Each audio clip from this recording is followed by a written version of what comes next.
अभी अभी आपने उत्तर प्रदेश के मुख्यमंत्री श्रीमान योगी आदित्यनाथ जी को सुना है।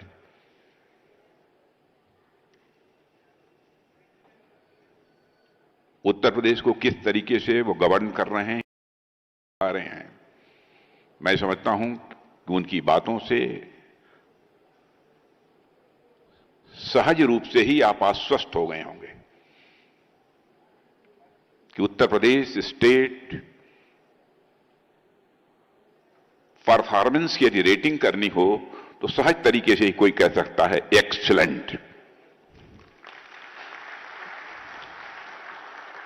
ऐसे यशस्वी मुख्यमंत्री श्री योगी आदित्यनाथ जी, श्री एच.डी. कुमारस्वामी भारी उद्योग और सार्वजनिक उद्यम एवं इस्पात मंत्री भारत सरकार, उप मुख्यमंत्री श्री ब्रजेश जी पाठक, वित्त मंत्री श्री सुरेश कुमार जी खन्ना, उद्योग मंत्री नंद गोपाल जी गुप्ता, परिवहन मंत्री दयाशंकर सिंह और यहां के लोकप्रिय विधायक श्री राजेश्वर सिंह, अपर मुख्य सचिव Shri Deepak Kumar, CEO Shri Manoj Kumar Singh, Shri Prakash ji Hinduja, chairman Hinduja group Europe, Shri Ashok Hinduja, chairman Hinduja group of companies India, Shri Ajay Hinduja, Shri Dheeraj Hinduja, Shri Som Hinduja, Shri Yash K Chadha, strategic adviser Hinduja group, Shri Senu Agarwal MD CEO, यहां पर मौजूद अन्य देवियों व सज्जनों तथा मेरे मीडिया के मित्रों, आज मुझे प्रसन्नता है कि यहां पर वर्ल्ड क्लास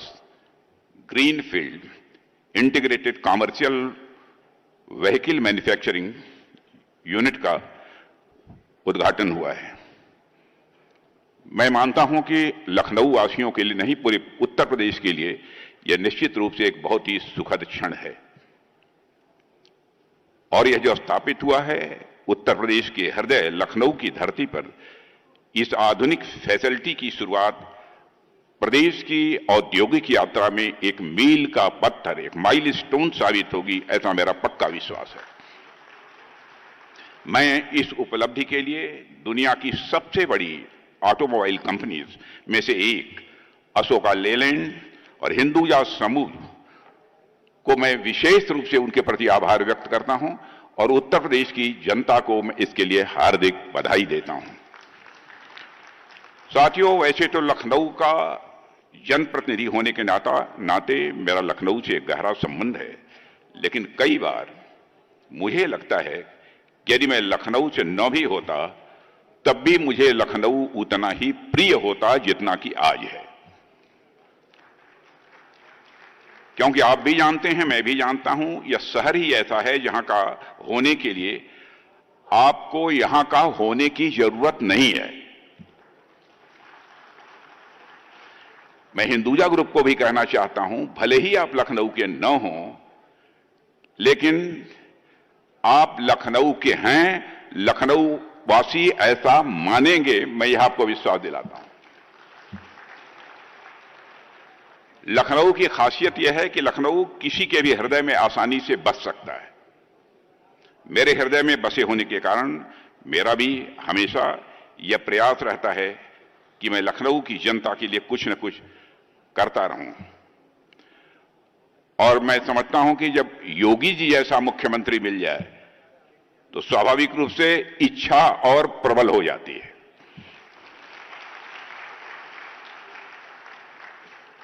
और साथियों, मेरा तो वैसे भी अक्सर लखनऊ आना जाना लगा रहता है, लेकिन बीते कुछ समय में मेरा यहां आना जाना और भी बढ़ गया है। अभी पिछले ही हफ्ते प्रेरणा स्थल का एक उद्घाटन हुआ है।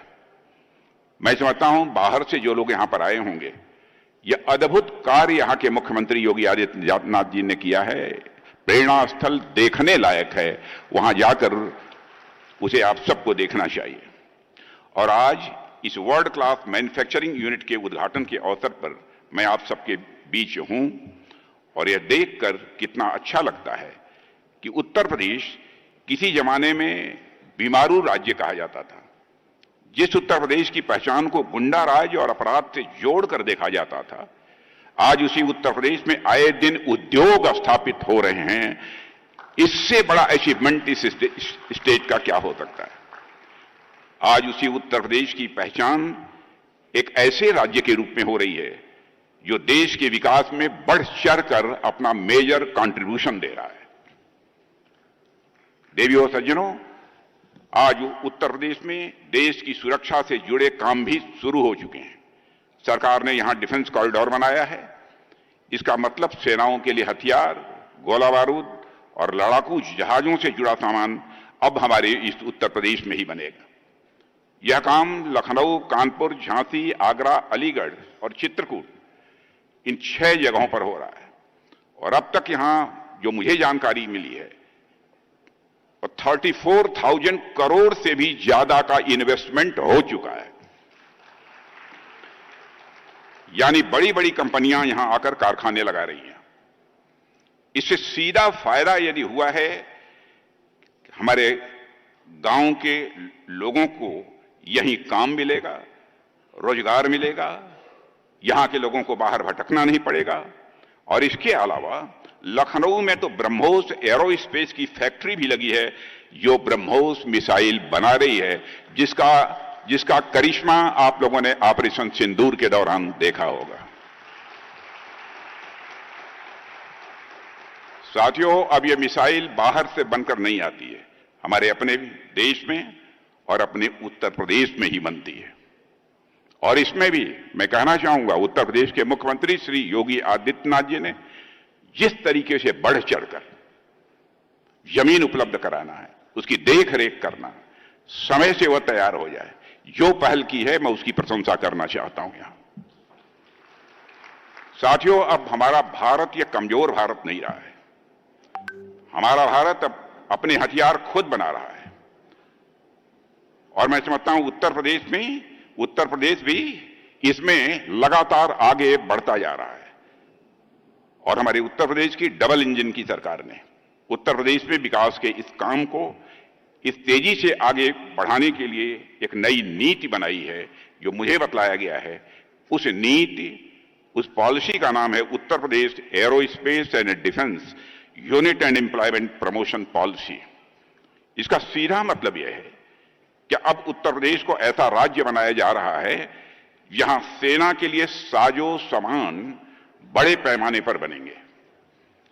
साथियों, सरकार का लक्ष्य है कि अगले 5 साल में यहां हजारों करोड़ रुपए के नए काम आए, नया निवेश हो और हमारे लाखों की संख्या में नौजवानों को रोजगार का अवसर भी मिले।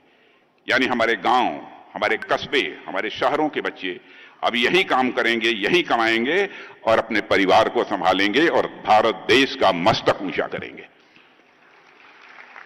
साथियों, इसके अलावा उत्तर प्रदेश सरकार Fortune global 500 and Fortune India 500 company investment promotion policy 2023 भी लेकर आई है, ताकि यहां इन्वेस्टमेंट बढ़ सके और साथ ही साथ औद्योगिक विकास भी बढ़ सके। मैं इस अवसर पर उत्तर प्रदेश के यशस्वी मुख्यमंत्री श्री योगीनाथ जी की मैं सराहना करता हूं। इनके सशक्त नेतृत्व में उत्तर प्रदेश ने अपनी पहचान बदली है और आज उत्तर प्रदेश विकास का पर्याय बन चुका है। जिस तरह से आपने उत्तर प्रदेश में कानून और व्यवस्था को नियंत्रित किया है, मैं भी यहां का मुख्यमंत्री रह चुका हूं। मैं दावे के साथ कहना चाहता हूं, यह अपने में एक मिसाल है, अपने में यह एक उदाहरण है।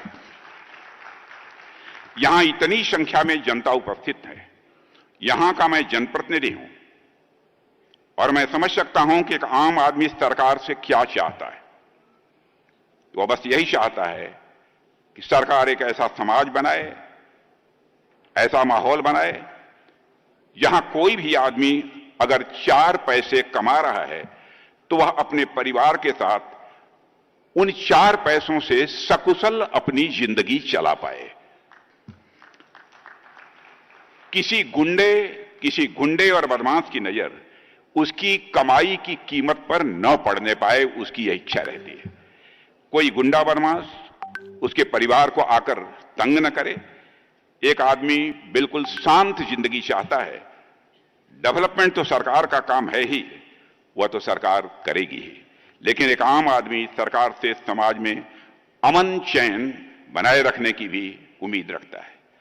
एक ऐसा समाज जहां कोई डर न हो, कोई भय न हो, जहां लोग घर से बाहर निकलने के पहले सोचें ना, जहां उद्योगपति उद्योग लगाने में हिचके ना, जहां इन्वेस्टर्स पैसा लगाने में डरे ना, ऐसा राज्य चाहिए। और मैं योगी से कहना चाहूंगा कि आपने उत्तर प्रदेश में सफलतापूर्वक इस काम को अंजाम दिया है, इस काम को किया है, इसके लिए आप बधाई के पात्र हैं। और साथियों, आज जिस फैसिलिटी का यहां पर उद्घाटन हो रहा है, यह मैं मानता हूं कि उत्तर प्रदेश की जनता के लिए और आप सबके लिए बेहद फायदेमंद है। इस फैसिलिटी से बड़ा लाभ हमारी स्थानीय जनता को भी होने वाला है, प्रदेश की जनता को भी होने वाला है, देश को भी होगा ही, मैं जानता हूं। यहां से जो भी चीजें बनेंगी उनका एक्सपोर्ट भी होगा, इस सच्चाई को भी मैं जानता हूं। लेकिन स्वाभाविक है कि हमारे उत्तर प्रदेश की इकोनॉमी की साइज बढ़ने वाली है। और जो टारगेट तय किया है योगी जी ने, 36 कितने का किया है?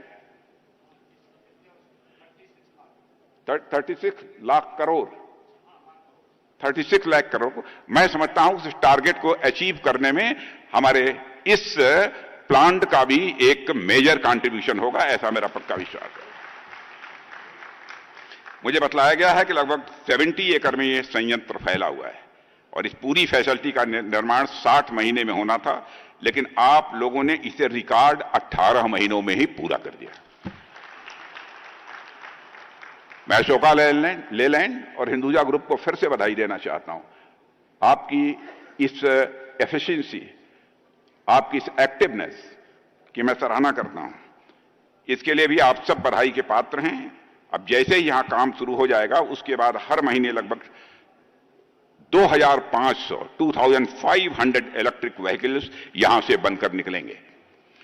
साथियों, मुझे बतलाया गया है कि फॉर्च्यून 500 कंपनीज पॉलिसी के तहत उत्तर प्रदेश सरकार ने इस 70 एकड़ भूमि को 75% सब्सिडाइज दर पर उपलब्ध कराया है। शायद मैं समझता हूं यह देश में कहीं नहीं है। हालांकि अभी यह भूमि भले ही 75% सब्सिडी पर दी गई हो, लेकिन आने वाले समय में मुझे पूरा विश्वास है कि यह निर्णय सरकार के लिए कहीं अधिक फायदेमंद साबित होगा। इस भूमि से भविष्य में सरकार को अनेक प्रकार के इकोनॉमिक बेनिफिट्स यानी आर्थिक लाभ भी प्राप्त होंगे और यह क्षेत्र विकास का एक मजबूत केंद्र बनेगा। मैं योगी जी के बारे में कह सकता हूं, मैं समझता था कि आप राजनीति के ही माहिर हैं,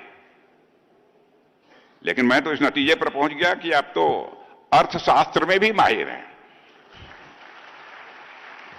कैसे मुनाफा कमाया जा सकता है, इसकी कला आपको अच्छी तरह मालूम है। और हमारे प्रधानमंत्री मोदी जी जिस तरीके से देश को चला रहे हैं और अंतर्राष्ट्रीय जगत में भारत का मस्तक जिस तरीके से उन्होंने ऊंचा किया है, बहनों भाइयों, इसकी जितनी भी सराहना की जाए कम है। मैं तो कहता हूं भारत के बारे में, पहले इंटरनेशनल फोरम पर भारत कुछ भी बोलता था तो भारत की बातों को जिस गंभीरतापूर्वक लिया जाना चाहिए, इंटरनेशनल फोरम पर नहीं लिया जाता था। लेकिन आज इंटरनेशनल फोरम पर भारत कुछ बोलता है तो सारी दुनिया कान खोलकर सुनती है भारत बोल क्या रहा है। यह भारत की हैसियत बनी है।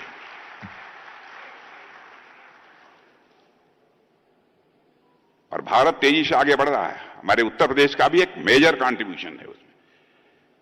और प्रधानमंत्री जी के मार्गदर्शन में 2030 तक उत्तर प्रदेश को $1 ट्रिलियन की अर्थव्यवस्था बनाने का लक्ष्य जो मुख्यमंत्री जी ने निर्धारित किया है वह प्राप्त होकर रहेगा, क्योंकि हमारा जो लंबा राजनीतिक जीवन का अनुभव है, जो कुछ भी देखा है, सीखा है, उस आधार पर मैं कह सकता हूं। और मुझे पूरा विश्वास है कि उत्तर प्रदेश समय से पहले ही इस लक्ष्य को हासिल करेगा। मुझे तो ऐसा लग रहा है, समय से पहले इस लक्ष्य को हासिल करेगा। आज जब भारत 2047 तक एक विकसित राष्ट्र के लक्ष्य को हासिल करने के लिए तेजी से आगे बढ़ रहा है, तो उसमें उत्तर प्रदेश का योगदान मैं मानता हूं कि बहुत ही महत्वपूर्ण होने वाला है। साथियों, आप सब जानते हैं एक विकसित भारत का रास्ता विकसित उत्तर प्रदेश से होकर ही जाएगा, ऐसा मैं आज विश्वास के साथ कह सकता हूं। विकसित भारत का रास्ता कहीं से जाएगा तो विकसित उत्तर प्रदेश से होकर ही जाएगा, ऐसा मेरा पक्का विश्वास है। साथियों, आज जब हम इलेक्ट्रिक व्हीकल्स की बात कर रहे हैं तो हमारे प्राइम मिनिस्टर के नेतृत्व में इंफ्रास्ट्रक्चर क्षेत्र में हुए विकास की भी मैं यहां बात करना चाहूंगा। बीते 10-11 वर्षों में देशों में सड़कों और हाईवेज का जो जाल बिछा है उसे आपने भी अनुभव किया होगा। साथियों, रोड्स बनने से पहला फायदा यह होता है कि कहीं आना जाना तो आसान हो ही जाता है। आदमी समय पर घर से निकल पाता है, समय पर काम पर पहुंचता है, फिर समय पर वापस अपने परिवार के साथ लौट आता है। लेकिन इसके साथ रोड्स से डेवलपमेंट भी बहुत तेजी के साथ होते हैं और जहां सड़कें अच्छी होती हैं तो कच्चा माल सही समय पर सही जगह पहुंचता है। किसी फैक्ट्री में प्रोडक्शन रुकता नहीं है। दूध और सब्जियां समय पर मंडी और बाजार तक पहुंच जाती हैं और किसानों को उनकी मेहनत का भी पूरा दाम मिलता है। कहीं रास्ते में माल खराब नहीं होता है, कहीं देरी नहीं होती है। पर ये सब तरह तरह के इससे मुनाफे हैं। अच्छी सड़कें बने होने से उद्योगों को यह भरोसा मिलता है कि उनका सामान समय पर निकलेगा और जहां पहुंचना चाहिए वहां समय पर पहुंचेगा। व्यापारी भी निश्चिंत रहता है और पैसा लगाने वाला भी पूरी तरह से निश्चिंत रहता है और आम आदमी भी निश्चिंत रहता है। इसलिए हमारा ध्यान सिर्फ उत्तर प्रदेश पर ही नहीं बल्कि देश भर में सड़कों की जाल बिछाने पर है ताकि हम सब एक विकसित भारत के निर्माण की ओर और भी तेजी से बढ़ सकें। और हमारे प्रधानमंत्री जी के नेतृत्व में यह काम बहुत ही सफलतापूर्वक तेजी के साथ हमारे देश में हुआ है। यदि आज लखनऊ जैसे शहर में इलेक्ट्रिक व्हीकल्स की इतनी बड़ी फैक्ट्री की शुरुआत हो रही है तो उसके पीछे उत्तर प्रदेश की कानून व्यवस्था और सड़कों तथा इंफ्रास्ट्रक्चर के जाल का एक बहुत बड़ा योगदान है। और साथियों, इस फैक्ट्री का शुरू होना केवल अशोका लेलैंड की सफलता की कहानी नहीं है बल्कि यह हमारी नीतियों पर उद्योग जगत के विश्वास की भी यह कहानी है। हमारी सरकार ने हमेशा जनता के हितों को ध्यान में रखते हुए इंडस्ट्रियल डेवलपमेंट को सदैव बढ़ावा दिया है। आप सबने भी देखा होगा कि पिछले कुछ वर्षों में हमारी डबल इंजन की सरकार ने उत्तर प्रदेश में जो किया है उससे लगातार उद्योग जगत में, और मैं तो कह सकता हूं केवल हिंदुस्तान के रहने वाले उद्योग जगत के लोगों की बात मैं नहीं कर रहा हूं, दुनिया के कुछ दूसरे देशों में भी कुछ ऐसी कंपनी से हमारी भेंट हुई है जिन्होंने स्वयं वो इच्छा व्यक्त की है कि मैं उत्तर प्रदेश में इन्वेस्ट करना चाहता हूं। यह विश्वास उत्तर प्रदेश के प्रति, यह भरोसा उत्तर प्रदेश के प्रति पैदा हुआ है। और साथियों, आज इस फैसिलिटी में वर्तमान इन्वेस्टमेंट लगभग 250 करोड़ का है जो मुझे बतलाया गया है और आने वाले समय में यही इन्वेस्टमेंट बढ़कर मोर देन 1000 करोड़ माने 1000 करोड़ से ज्यादा तक पहुंचने वाला है। लेकिन इस ऑटोमोबाइल सेक्टर के आने से जो पूरी इंडस्ट्री विकसित होती है उसके साथ जो फॉरवर्ड लिंकेजेस और बैकवर्ड लिंकेजेस बनते हैं और जो आपस में जुड़ते हैं उनका प्रभाव कहीं अधिक व्यापक होता है। इसलिए यह पहल केवल कुछ हजार करोड़ के निवेश तक, केवल कुछ हजार करोड़ के इन्वेस्टमेंट तक सीमित नहीं रहेगी बल्कि इससे जुड़े रोजगार, उत्पादन, आर्थिक गतिविधियों के माध्यम से हमारी अर्थव्यवस्था कितनी सुदृढ़ होगी यह भी हमें भविष्य में देखने को मिलेगा। साथियों, हमारी सरकार ने मोदी जी के नेतृत्व में औद्योगिक विकास को मजबूत करने के लिए कई महत्वपूर्ण कदम उठाए हैं।